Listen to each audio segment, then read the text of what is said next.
थोड़ा सा प्रसंग यहाँ, उस नारद जी ने जो धीमर गुरु बनाया था वो कौन था? वो एक पुण्यात्मा थी, किसी समय परमेश्वर कबीर जी की शरण में रहे थे, लेकिन हम कुछ दिनों के बाद इस काल के ज्ञान के ऊपर फिर दोबारा टिक जाते हैं, भगवान की भक्ति त्याग देते हैं।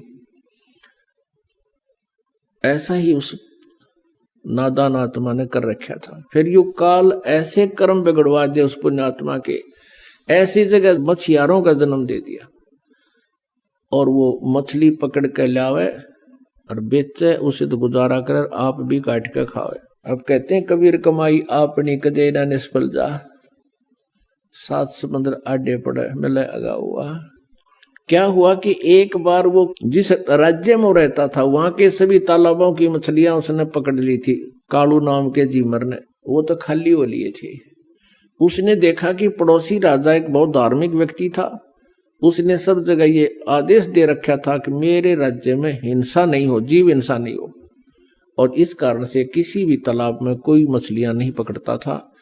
और वो चला गया कालू, उसने देखा सी मोटी मोटी तोरी सी भारा भारा घिया सी कूदे उसके अंदर, उसने सोचा सुबेरा करूंगा काम। उसको ये भी पता था कि राजा ने यहाँ आदेश दे रखा है कि यहाँ प्रतिबंध है, उसने सोचा रात में चोरी करूंगा। अपनी पत्नी से कहकर चला गया कि मैं ऐसे ऐसे जा रहा हूं उस तालाब पर, और है तो वहां खतरे का काम, पर देखी जाएगी, अब रोजगार तो यही है। अब वो पहुंच गया वहां तालाब पर। तालाब के आसपास झाड़ बोझड़े भी होते हैं। उसने जाल डाला था सुबह सुबह, वो सुबह का टाइम हो गया 4 बजे, गर्मियों के दिन थे, थोड़े थोड़े, थोड़ी सी सर्दी सी भी थी, इस तरह टाइप का मौसम था। तो उसको सर्दी लगी, तालाब में से निकला, उसने क्या करा, एक अग्नि जला ली हाथ सेकने के लिए। अग्नि जलाई, लकड़ तोड़कर हाथ उठ सेके, और पहले तो उसने देखा कि कोई होगा तो यहां आ जाएगा, आग जला लेता हूं। उसने आग जला दी, देखा कोई नहीं आया, कोई पहरेदार होगा तो होगा भी, कैसे है, बातचीत पूछा, कह दूंगा विराह चलता हूं, ठंड लग रही है थोड़ी, हाथ सेकूं, थोड़ी थोड़ी सर्दी सी थी। कोई नहीं आया तो उसने जाल डाली थी। उधर से उसी नगरी का राजा, उस क्षेत्र का राजा हाथी पर सवार हो गए, और उसी के साथ साथ से रास्ता था, दूसरे शहर में जा रहा था, और एकदम मोड़ मुड़ता था। उस मोड़ के मुड़ते ही राजा का पूरा काफिला एकदम बाहर आया, और उसकी नजर पड़ी, वो सारा ही 4 किले का फैसला था मोड़ का। एकदम घबरा गया वो कालू जीमर कि भाई आज तो बात बिगड़ेगी, राजा आ गया, राज तेरी सजाए मौत होगी, तेने कानून तोड़ दिया। वो डर गया। उसने क्या कर रखा था, एक लंगोट पहन रखा था शरीर पर, बस पानी में बढ़ने की तैयारी थी। तो उसने, और ऊपर बड़े बड़े बाल थे, दाढ़ी थी। उसने और कोई बात ना सूझी बचाओ कि जो राख लकड़ी जला रखी थी वो राख थी, उस राख को सारे शरीर पर, मुंह पर सारे ला के, और वहीं बैठ गया। वो धुआं सा बना हुआ था, थोड़ी थोड़ी आग सलग रही थी, साधु रूप बना के बैठ गया। वो राजा था धार्मिक, उसने देखा महात्मा बैठा है, वहीं काफिला रखवा लिया। अकरों को हाथी से नीचे उतारो, अंबारी वो लगा दी पड़ी सी, और नीचे उतार दिया। और वो आंखें खोल कर देखा कि ले भाई मर गया आज तो तुम, आधी आधी खोल और फिर बंद कर लेगा, आज मर गया, तो आ गया तेरी तरफ। उसने सोचा और कोई चारा भी नहीं है, अगर बच गया तो इससे मुद्रा में बच गया। राजा ने आवाज लगाई, प्रणाम किया, राम राम बोलिया। वो कड़ा बोला, बोलते पिछने पहचाना जा, कति मौन धारण कर गया। अब राजा ने सोची वे साधु संत अपनी भक्ति करते हैं, इनको गणा छेड़ा छाड़ी नहीं करनी चाहिए। 5 असरफी सोने की असरफी होती थी अच्छी, 10-10 ग्राम की, और वो 5 असरफी वहां पूजा रूप में उसके चरणों के पास रख दी। राजा थोड़ी देर बैठा, प्रणाम करके चल पड़ा। उधर से उसके डरते की, क्योंकि पिछले संस्कार अच्छे थे, उसका वो समाधिस्थ हो गया। और ऊपर सोपन सा देख रहा है। उधर से उसकी पत्नी को चिंता हुई कि आया नहीं, दिन के 10 बज गए।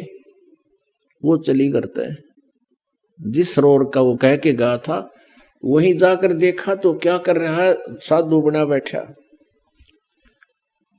और उसकी पत्नी ने पहले तो उसको आवाज लगाई कि तू मर रहे गाड़ा की, तू बैठा है, चल जल्दी करने, कोई अड़ा आ गया, यहाँ आ गया तुझे पकड़ लेगा। हो ना उठिया तो उसके एक मारा कड़मड़ थप्पड़ के खड़ा हो ले तू। उसने नो कहा मैं तो आज आया था जी, आज आया था जी। उसने सोचा ये राजा के सर्वेंट आगे की तय, नो कहा जी मैं तो आज पहली बार आया था। उसने देखा उसकी पत्नी अपनी पत्नी से कहने लगे राजा कहाँ गया। उसकी पत्नी बोली राजा कौन था। राजा आया था यहां से। वो बोली राजा आता तेने छोड़ देता। फिर उसने देखा 5 असरफी रखी है। अब देखो कैसे परिवर्तन आता है। अब उसने नो सोच ली कि हे भगवान, हे परमात्मा, तेरे नाम पर मैंने तो नाटक सा कराया था, एक नकली स्वांग भरा था आपकी शरण का, और इतना ही मैं अपनी इतनी हमें सुरक्षा भी दे दी, मेरी जान भी बख्श दी, ये 5 असरफी दे दी, मैं 10 साल भी इतनी कमाई नहीं कर सकता जो आपने मेरे पास रखवा दी। उसी दिन से बैराग हो गया कि हे परमात्मा, तेरे नाम में, तेरी शरण में इतनी शक्ति, इतना सुख। अपनी पत्नी से कह दिया कि ले ये तेरी 10 साल की 20 साल की कमाई है यार, ले जा तू, और मैं आज के बाद मछली पकड़ू को नहीं। घर चले गए। उसकी पत्नी बोली काम करे बिना नहीं सरया करता, जा वो दे दे जाड़ हाथ में, वो बांध दे रोटी 4 उसके। और वो चल पड़े, बैठ के जंगल में खा कर रोटी, अन्नो देखे भगवान, नो क्या करें, गुरु बिन मोक्ष नहीं होता। हे परमात्मा, गुरु बिन मोक्ष नहीं होता। कोई संत मिले, संतों के पास जावे, उनसे पूछा ताछी करे। तो फिर एक दिन परमेश्वर कहते हैं इस आत्मा की प्रत्येक रिक्वायरमेंट को सब परमात्मा पूर्ण ही पूरा करता है, जो तीनों लोकों में प्रवेश करके सबका धारण पोषण करता है। परमेश्वर आगे एक साथ 2 रूप बना के कबीर देव जी, और उससे कहा कि भाई भगत कैसे बैठा है, कि महाराज जी मैं भक्ति करूं हूं। परमात्मा ने कहा भाई गुरु बिन बात तो ना बनाया, गुरु तो होना चाहिए।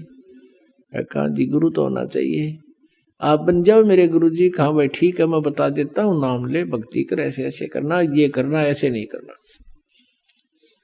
अब उसने करी डट का साधना, और कुछ ही दिनों में उसको काफी उपलब्धि होगी। उधर से वो जो गुरु था, अब उधर नारद जी को एक ऐसी समस्या पैदा होगी थी। उसको कहा गया था कि आज सवेरे तू जावे और उसको गुरु बना ले, जब तेरा कल्याण होगा। तो सवेरे सवेरे वो जा रहा था किसी घाट के स्नान करने के लिए, आगे से वो कालू झीमर मिल गया उसने। तो उसको उन्होंने गुरु बना लिया। उस कालू झीमर ने उसको बताया कि ये नाम जाप कर ऋषि जी, जब तेरा कल्याण होगा। अब कहने का भाव ये है पुणात्मा, हम ये सोचा करते थे कि कालू जो था एक सिंपल सा साधारण आदमी, एक मछियारा था, और उसको नारद जी ने गुरु बना लिया तो भी उसका उस सत्र का कल्याण हो गया। अब उस समय वो कालू झिमर नहीं था, उसने सारी बुराई छोड़ दी थी, वो संत बन गया था। लेकिन हम फिर भी वो फीत उतारते नहीं उसकी, उसको फिर भी धीमर कहा करते थे, झीमर कहा करते, जबकि वो परम संत हो गए थे।